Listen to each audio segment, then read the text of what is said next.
এই শুরু হলো আজকের দিন। সকাল কারো হয় সূর্য ওঠার আগে, কারো ঘুম বেলা গড়িয়ে ভাঙলেও দিন কিন্তু বসে থাকে না।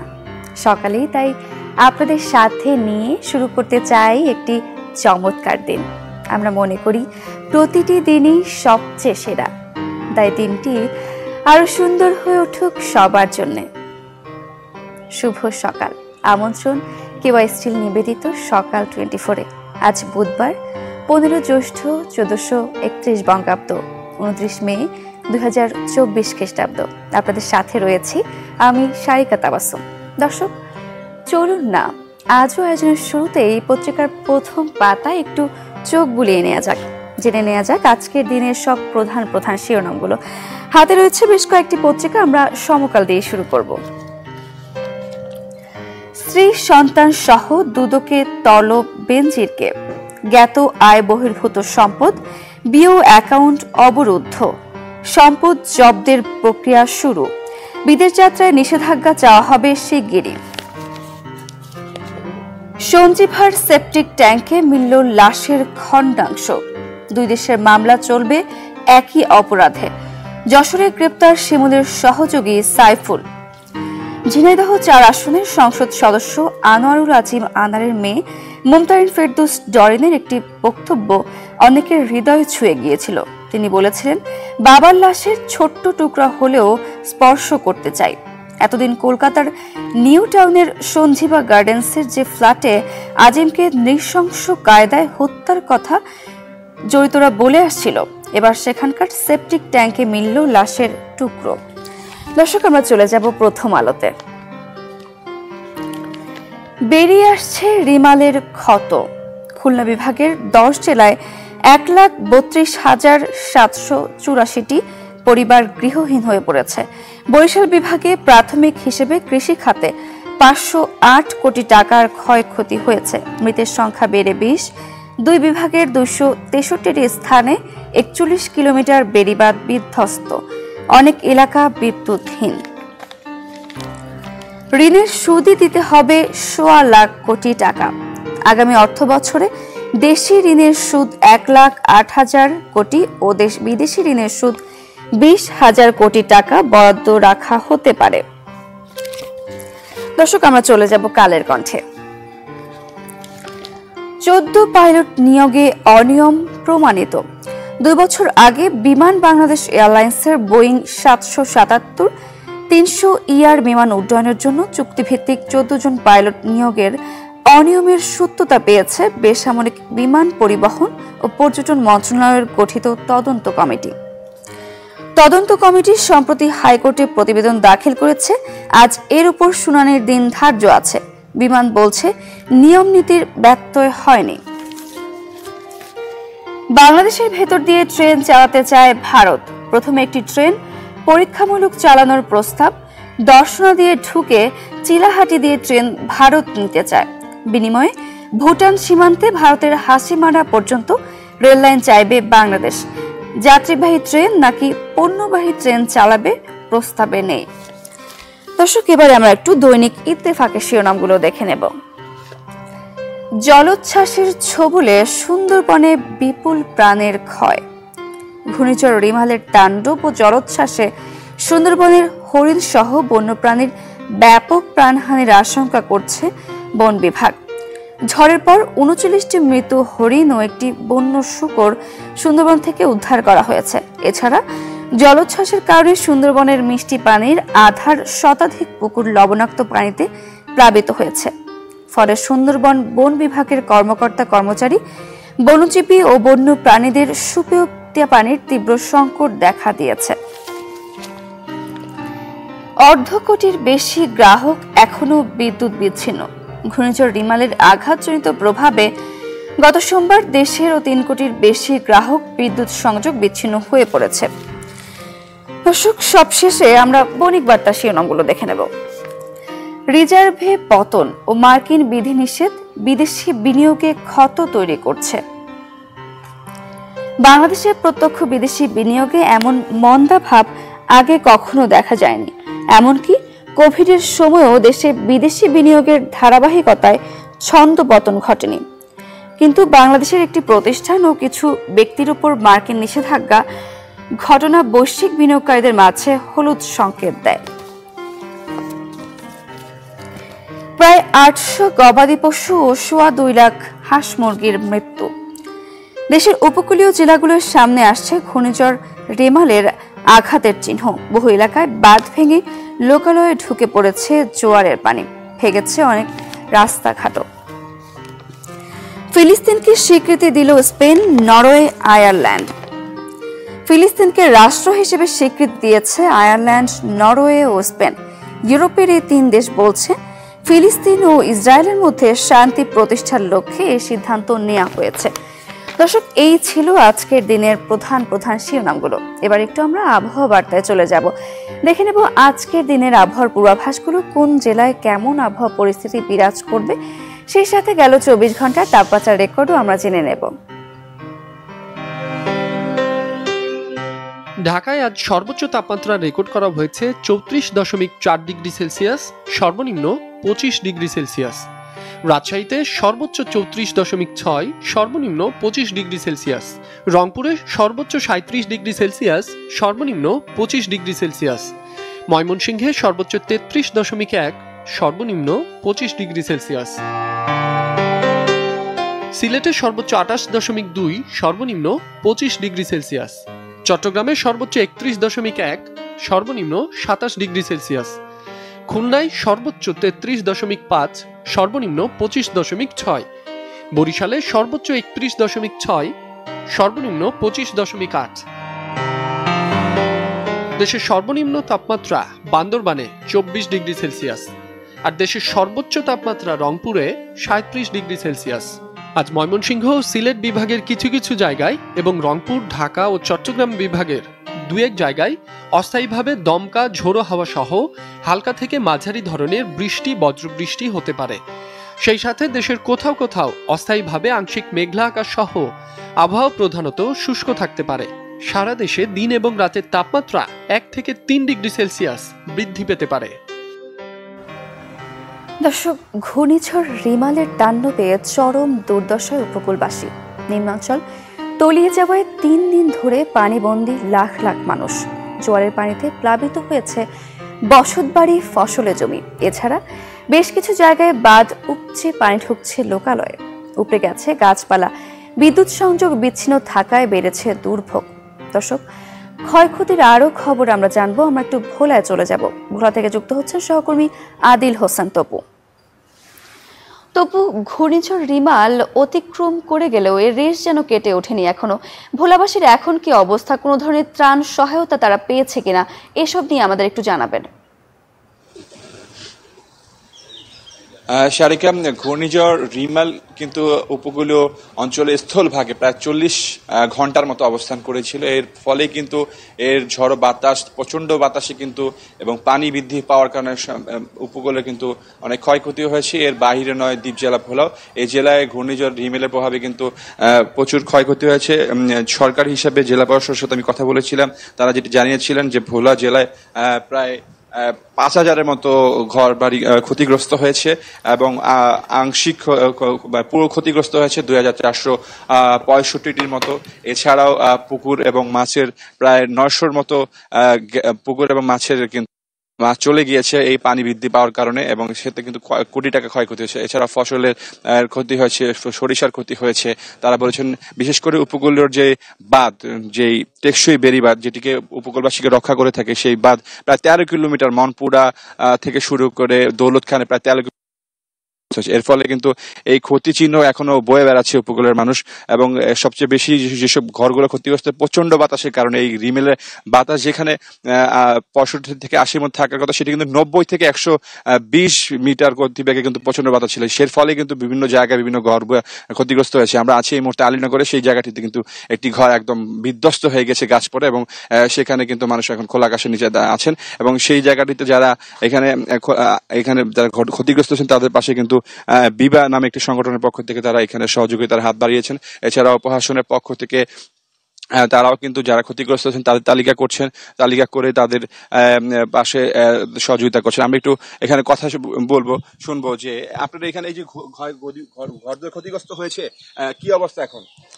খুবই আতঙ্কজনক, আমরা খুব ভাবনার ভিতর আছি। আমাদের পাশে কি বলবো, বাসায় বলার কিছু নেই, আমি বলতে পারতেছি না কোনো কথা। কিভাবে হয়েছে? ঘূর্ণিঝড় পরে গাছ পরে আমার মেন ঘর দুয়ার সব চলে গেছে।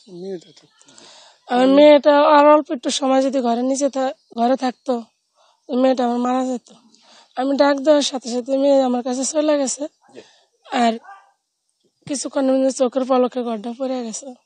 আমরা শুনছিলাম একজন ক্ষতিগ্রস্ত পরিবারের কাছে। আমরা একটু শুনতে চাই যে আপনারা তো এখানে সহযোগিতার হাত বাড়িয়েছেন বিভার পক্ষ থেকে, আসলে এই মানুষগুলোর জন্য ঘুরে দাঁড়ানোর কি করা উচিত বলে আপনি মনে করেন? আসলে আমরা সমাজের যার সামর্থ্য অনুযায়ী কিছুটা অন্তত, কারণ প্রশাসন একা এটা সম্ভব না। আমাদের সকলেই যদি মিলেমিশে এই দুর্যোগের পাশাপাশি থাকি তাহলে আমরা মনে হয় যে তাদের একটু সাপোর্ট দেওয়া হয়। এবং আমরা মনে করি যে আমাদের সিরো রাইলা থেকে শুরু করে আমরা বেস্ট ইনিশিয়েটিভ বলা ইনস্টিটিউটে আমরা সাপোর্ট দেওয়ার চেষ্টা করেছি। আজকে তার ব্যাপারটা ঘটেনি এবং আমরা মনে করি যে সমাজে বিত্তবানরা সামান্যতম হলেও যদি সবাই এগিয়ে আসে তাহলে অন্তত এই ঘর সমাজে কোনো বিষয় না ঘুরে দাঁড়াতে পারবে ইনশাল্লাহ।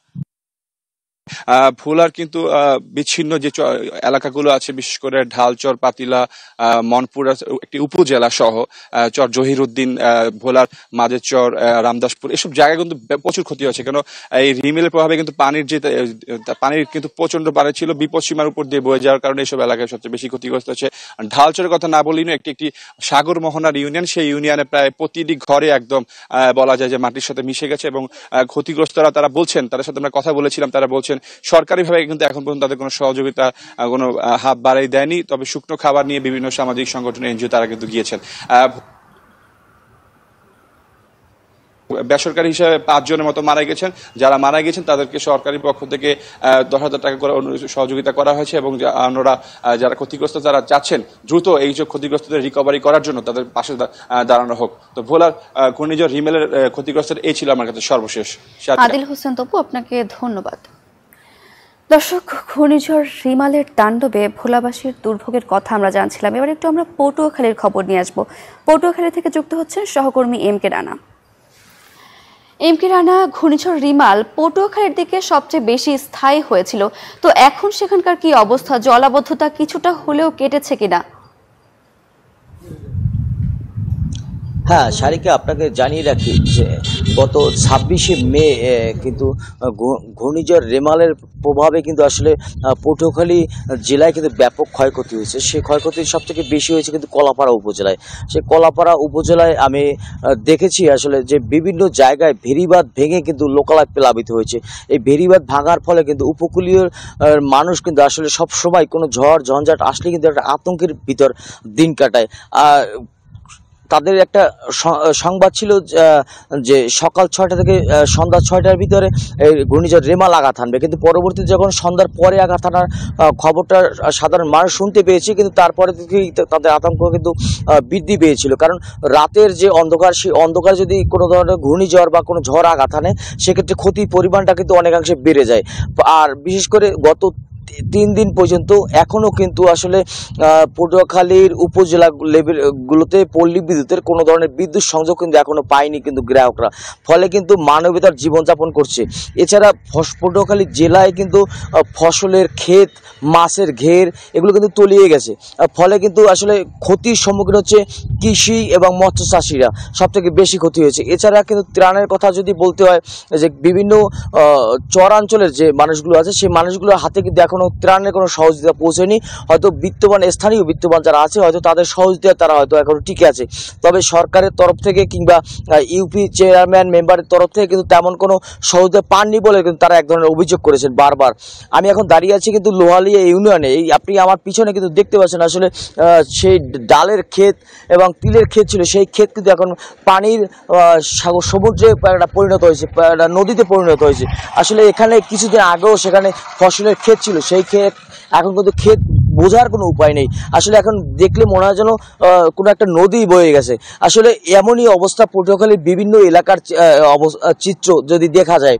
এছাড়া কিন্তু পটুয়াখালী এই ঘূর্ণিঝড় রেমালের প্রভাবে কিন্তু পটুয়াখালী জেলায় কিন্তু আসলে 54,400 কৃষকের 7,560 হেক্টর জমির ফসলের জমি কিন্তু আসলে তলিয়ে গেছে, এমনটা তথ্য দিয়েছে কিন্তু জেলা কৃষি অধিদপ্তর।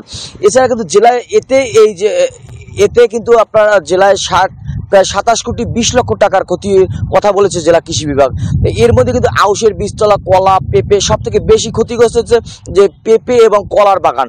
এছাড়া পানের বড়, শাকসবজি, তিল, ভুট্টা ও মুগের কিন্তু সব থেকে বেশি ক্ষতি হয়েছে। এর বাইরেও কিন্তু ঘূর্ণিঝড়ের প্রভাবে কিন্তু জলোচ্ছ্বাসে কিন্তু জেলার মৎস্য অধিদপ্তর কিন্তু জানিয়েছে যে 9,150টি পুকুর ও 775টি মাছের ঘের কিন্তু তাদের তলিয়ে গেছে। এতে প্রায় তাদের কিন্তু 28 কোটি 59 লক্ষ টাকার ক্ষতি হয়েছে যে কৃষি মৎস্য খাতে। এর বাইরেও কিন্তু ঘূর্ণিঝড় রেমালের প্রভাবে 2000-এরও অধিক কিন্তু ঘরবাড়ি বিধ্বস্ত হয়েছে। ফলে কিন্তু মানবেতর এখনো বিভিন্ন জায়গায় কিন্তু মানবেতর জীবনযাপন করছেন এই যে ঘূর্ণিঝড়ে আক্রান্ত পরিবারগুলো। হয়তো সামনের দিনগুলোতে হয়তো আবহাওয়া পরিবর্তনের সাথে সাথে আজকেও কিন্তু সকাল থেকে একটা মেঘাচ্ছন্ন আবহাওয়া বিরাজ করছে। এর ফলে কিন্তু একটা আতঙ্ক কিন্তু উপকূলীয় এলাকায় কিন্তু একটা আতঙ্ক বিরাজ করছে। এই ছিল পটুয়াখালী থেকে সর্বশেষ। এমকে রানা, আপনাকে অসংখ্য ধন্যবাদ। দর্শক, ঘূর্ণিঝড় রিমালের প্রভাবে যে জনদুর্ভোগের কথা আমরা শুনছিলাম, জনগণের মানবতর জীবনযাপনের কথা আমরা শুনছিলাম, প্রত্যাশা রাখছি জনগণ খুব দ্রুতই এই দুর্ভোগ কাটিয়ে উঠবে এবং ফিরে যাবে তাদের স্বাভাবিক জীবনে। দর্শক, এবারে QSTL নিবেদিত সকাল 24-এর সময় হলো ছোট্ট একটা বিরতির। ফিরছে আরও আয়োজন নিয়ে, আমাদের সঙ্গেই থাকুন। ফিরে এলাম বিরতির পর, আবারও আমন্ত্রণ QSTL নিবেদিত সকাল 24-এ।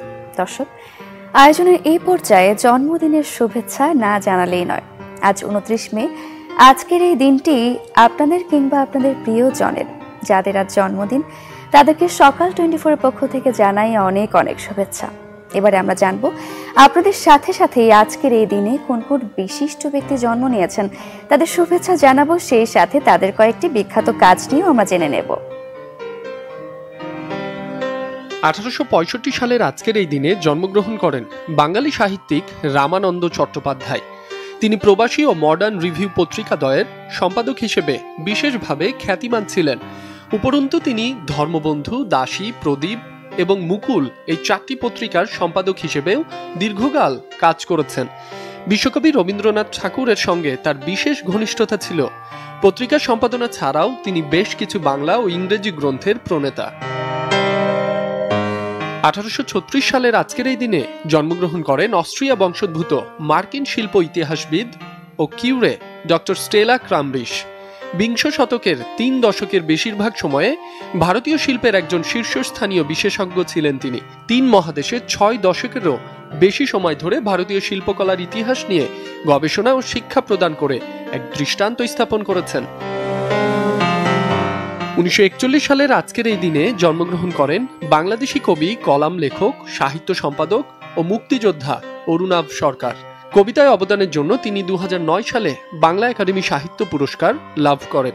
তিনি খোকনের অভিযান, গল্প থেকে গল্প, ইলশেগুড়ি, ভালুকার মৌমাছি, ভালুকার 2 বন্ধু নামে 5টি শিশুতোষ গ্রন্থ রচনা করেন। এছাড়া তিনি 1969 থেকে 1985 সালে কাব্য সাময়িকী ইশিকা সম্পাদনা করতেন। সাংবাদিকতা বিষয়ে প্রণয়ন করেন সম্পাদনার প্রথম পাঠ 2015 শীর্ষক পুস্তিকা।